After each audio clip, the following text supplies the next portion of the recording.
ng ating pag-giveaway! Yay!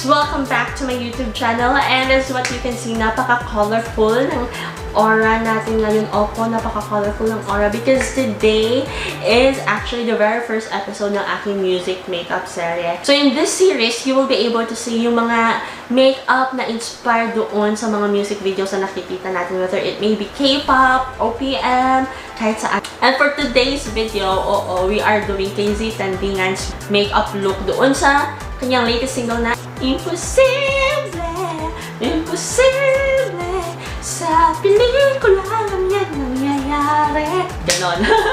If you wanted to know kung paano ko ginawa ito, stay tuned sa video na ito because I will be teaching that one to you guys. And if gusto nyo malaman kung saan ko nabili itong wig, napakagandang wig, I'm going to put the link here doon sa Shopee haul ko kasi andun po yung details kung saan ko po siya nabili. Well, before anything else po, well, today is the announcement of winners sa aking Pen Shop lipstick giveaway! Yay! Opo, ngayong araw nga po na ito, i-announce ko sa inyo kung sino yung nanalo sa aking video for the Pen Shop review. Kung gusto nyo i-check yun, ilalagay ko din yung link dito. So, stay tuned at the end of the video kasi ito-draw natin yung mga winners ating Pen Shop giveaways. So without any further ado, let's go ahead and hop into the video.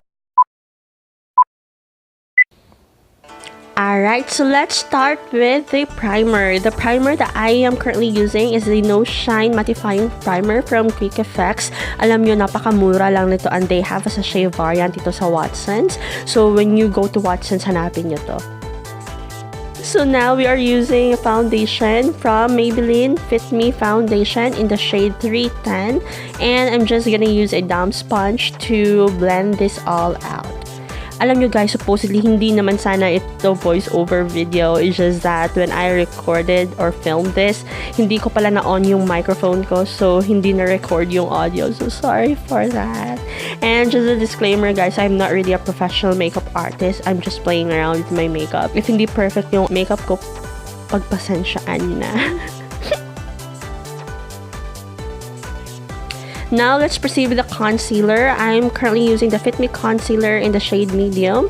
And as what you can see, ubos na siya kasi gamit na gamit ko na po ito. Ito lang yung nag-iisa kong concealer and I'm actually loving this. I've tried many concealers but this is my go-to concealer as of this very moment. So I'm also trying to blend that out with the same sponge that I have used earlier. Now, in regards to setting my face, I'm currently using the Pond's BB powder. Hindi lang makita sa camera pero napaka-fine ng powder nito and it has color, so it would add up for an extra coverage. I've been using this for the longest time na since lumabas po ito. Ito yung pinangsiset ko ng face ko and it works well with BB cream and foundation. Now, for the fun part, let's go with the eyes. I'm just grabbing this light pink eyeshadow and ilalagay ko lang siya dito sa crease ko.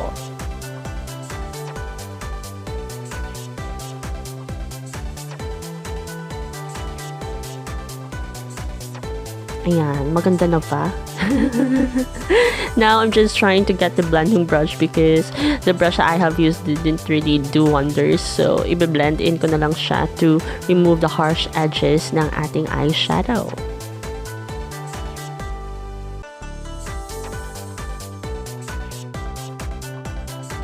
This is originally a blush, but I love the color, so I just use this and put that in sa outer lids ko just to diffuse the color para at least makuha natin yung faded look.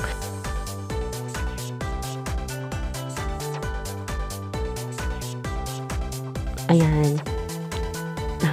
Now, I'm gonna grab this dark pink color and I'm gonna focus that one sa inner crease natin just to add depth. Pasensya na po doon sa aking palette. Napakadungis niya kasi I've been using that for the longest time and I've been loving the color and the shades. Medyo powdery lang but it does the job very well. Now I'm gonna get this brown color eyeshadow. This is still matte, and I'm gonna add that one to our crease just to add that. Kasi nga, chinita po ako. I wanted my eyes to look bigger. And now it's time to cut the crease. I'm getting my concealer and I'm just trying to shape that up doon sa inner crease ko, papunta dun sa middle ng lids ko. Kasi later, we're going to put in a pop of color here and some glitter eyeshadows.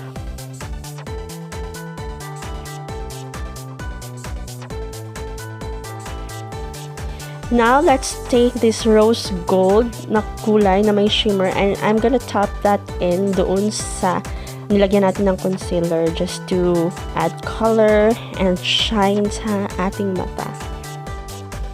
Now, I'm gonna get this gold color and I'm gonna put that in sa middle ng lids ko para mas lumutang yung middle lids natin.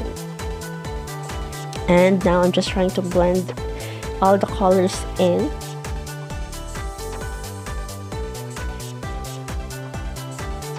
Now, I'm just getting this shimmer brown eyeshadow. May shimmer po yan. And I'm going to put that in sa outer corner ng lids ko just to achieve that faded look. Same pink eyeshadow, I'm going to put that one sa outer corner ng aking lash line. And for the rose gold naman sa inner corners ng aking lash line.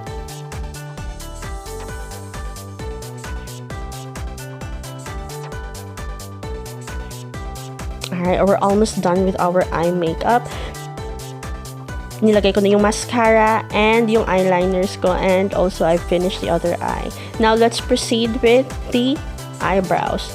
Well, to be honest guys, I'm not really an eyebrow fan because I don't do my eyebrows every day, so hindi ako ganun kagaling mag-on flick when it comes to eyebrows. I'm still learning, so pagpasensyaan nyo na, but I know the basics, yun lang. But practice makes perfect, as what they say. So currently, I'm just trying to clean up the edges using a concealer.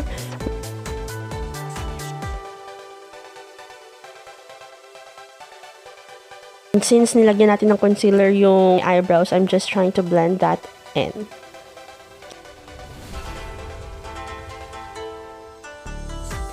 Now, for the contour, I'm using Vice Cosmetics in the shade Confirm. Well, contour is life kasi medyo mahaba yung baba natin, no? And I'm just trying to contour that para mas ma-define yung shape at the same time, at least hindi naman gaano mahaba siya tingnan.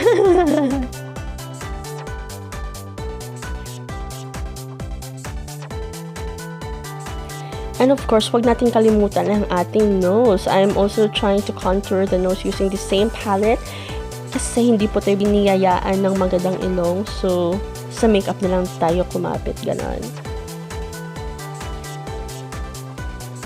Alright, and we're almost done. I'm just trying to highlight my nose just to pop it out.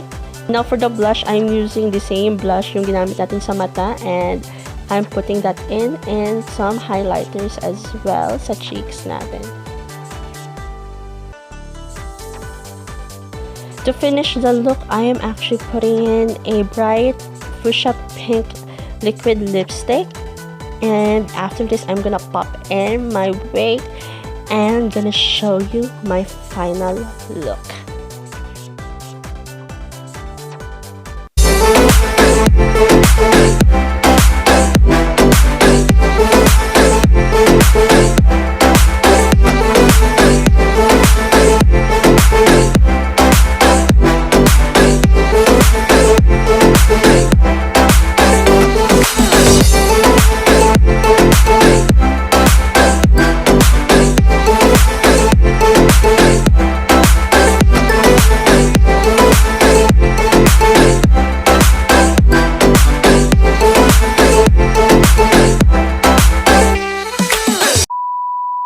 I hope marami po kayong natutunan, and you could actually just test this out, try this out at home kung paano nyo gawin ito. Very simple, very easy. Actually, nakabahan ako nung una if maa-achieve ko ba talaga yung cheesy tandingan na makeup. But then again, I'm just so happy with the result. Ano yung hinihintay nyo guys? Ito-draw ko na yung winners ng ating pag-giveaway! Yay! Alright, so meron akong app dito at dito lahat ng names ng mga entries na ito-draw natin kung sino yung mananalo.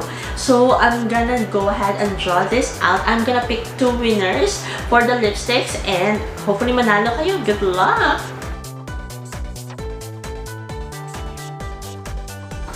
For our first winner, congratulations, Hannah Mensch! Yay! Congratulations to Lara Jebs. Lara, congratulations. If natawag yung mga pangalan nyo dito, kindly go ahead and message me for me to send you the products. Okay? So message me, guys. So if you like this video, don't forget to hit on like and subscribe na din and click on the notification bell para updated ka sa aking bawat uploads because I upload 3 times a week, every Tuesdays, Thursdays, and Saturdays. Thank you so much for watching, guys. Have a good day. Let's be pretty all the time.